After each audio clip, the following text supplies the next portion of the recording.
Mardi 23 avril, bonjour à toutes et à tous, bienvenue sur votre chaîne d'information régionale. Sans plus attendre, le journal et surtout vos prévisions météo, puisqu'on devrait profiter encore, mais pour la dernière journée, du beau temps et du soleil aujourd'hui avec des températures toujours aussi douces et exceptionnelles. 20 degrés sur le littoral, 22 degrés à Lille, du soleil, du ciel bleu malgré quelques voiles nuageux. C'est une belle impression générale qui nous attend aujourd'hui avant la dégradation, avant le retour des nuages, des perturbations pluvieuses et la baisse très nette des températures. On annonce 13 ou 14 degrés seulement en demain et pour le reste de la semaine. On en reparle avec les prévisions météo complètes juste après ce journal. À la une également, puisque l'on parle du ciel et du temps, la pollution et un 7e jour de pollution consécutive dans la région. L'indice de qualité de l'air atmo Hauts-de-France est de 8 sur 10 aujourd'hui sur le littoral, 7 sur 10 à Lille, pas de circulation différenciée. Mais soyez bien sûr attentifs aux messages. Évitez de vous rapprocher des grands axes, évitez l'activité physique intense, surtout si vous êtes sensible ou fragile. Avec le beau temps, justement, de ces derniers jours, attention aussi aux pollens et aux allergies. Près d'un tiers des Français seraient aujourd'hui concernés et le chiffre est en hausse depuis plusieurs années. En cause l'hérédité, surtout les facteurs environnementaux, notamment la pollution et les changements de nos habitudes de vie. Actuellement, ce sont donc les pollens d'arbres et de bouleaux, surtout que l'on trouve le plus, mais désormais certains fruits comme les pommes et les pêches peuvent provoquer des réactions allergiques, car ils comportent la même protéine contenue dans le pollen d'arbre. Dans quelques semaines, ce seront autour des graminées de faire leur apparition. Autant de raisons de se prémunir et d'interroger une allergologue. Explication recueillie par Céline Huret.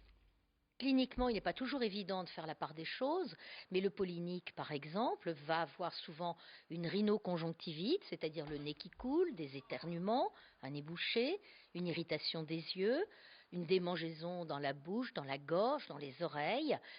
Ça peut évoluer jusqu'à l'asthme. Ce sont classiquement les manifestations dues au pollen, le plus souvent.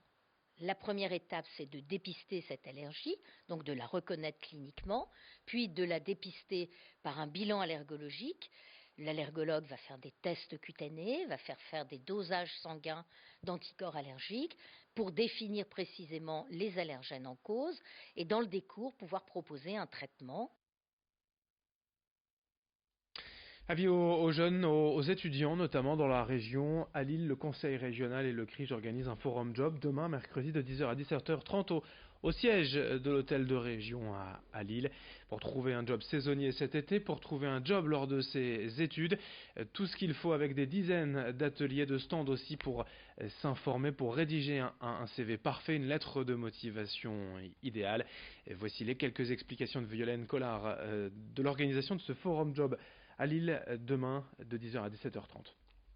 On a pas mal d'offres autour du commerce, de la vente, par exemple préparateur de commandes, je pense au Drive qui recrute, au poste de préparateur de commandes pour des grandes enseignes de distribution, même de vêtements par exemple, pour travailler dans les entrepôts.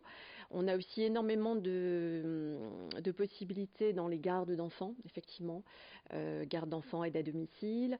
Je pense aussi à l'animation, forcément incontournable avec des postes dans les centres de vacances, mais également dans les accueils de loisirs.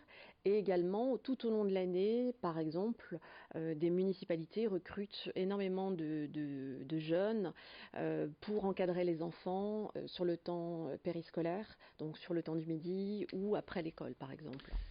Le forum job à Lille au siège de région co-organisé par le CRIJ et donc le conseil régional, c'est demain de 10h à 17h30 au siège de la région Hauts-de-France à Lille. Autre actualité plus locale, un projet d'éolienne contesté à Fienne, petit village de 900 habitants entre Boulogne et Calais. Le 26 mars dernier, le conseil municipal a refusé à l'unanimité le projet d'implantation de 5 nouvelles éoliennes dans la commune.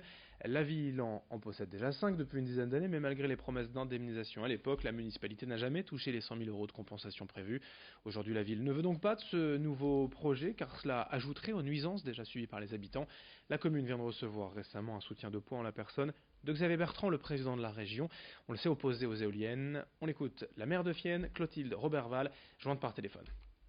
On a tous les désagréments, mais on n'a pas de bénéfices et on a les nuisances sonores, les nuisances visuelles. Dès que le vent, avec le changement de direction du vent, quand les vents sont à l'est, le bruit des palmes est entendu quand même d'assez loin. La population est avec nous, oui.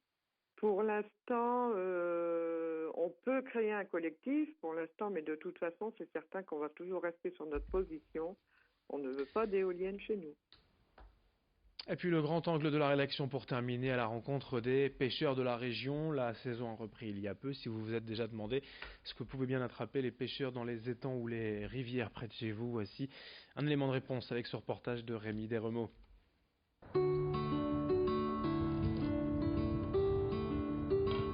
Avec l'arrivée du beau temps, les pêcheurs sortent leurs cannes. C'est le cas de Jean-Michel qui espère attraper les carpes vivant l'étang du château de Robersart. Donc on attend que ça sonne en fait. Et si jamais ça sonne, on se lève, très vite en général, et puis hop, on ferre et le combat commence, quoi. Ses meilleures prises, un brochet de 9,6 kg et une carpe de 14 kg. Souvent présents aux abords de l'étang, les poissons n'ont plus de secret pour lui. Plusieurs spécimens qui vivent ici dépassent d'ailleurs les 16 kg. Du coup, Jean-Michel ne compte pas se limiter à son palmarès. J'ai ma carte d'ici depuis 73 et je suis président depuis 25 ans.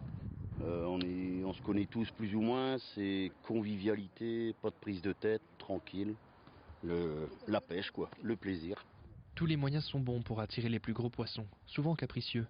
Fini les verres et place aux appâts ayant un goût de tutti frutti, épicé et même un goût à la fraise. Il y a toute une panelle d'arômes et de parfums, de taille. Et après bien sûr il y a le plaisir de les faire soi-même aussi.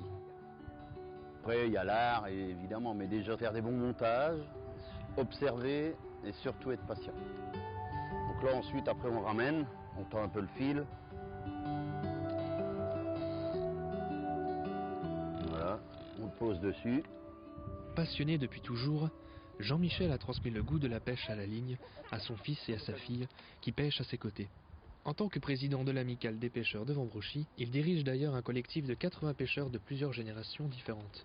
Il transmet ainsi sa passion aux plus jeunes. Le plaisir d'être un pêcheur pour moi, c'est d'être en osmose avec la nature, d'être très bien. On est bien au bord de l'eau, les oiseaux, tout ça. La belle vie, quoi. La belle vie dans la région. Merci d'avoir suivi cette édition. D'autres infos dont vos prévisions météo à suivre dans une poignée de secondes. Très bonne journée à toutes et à tous.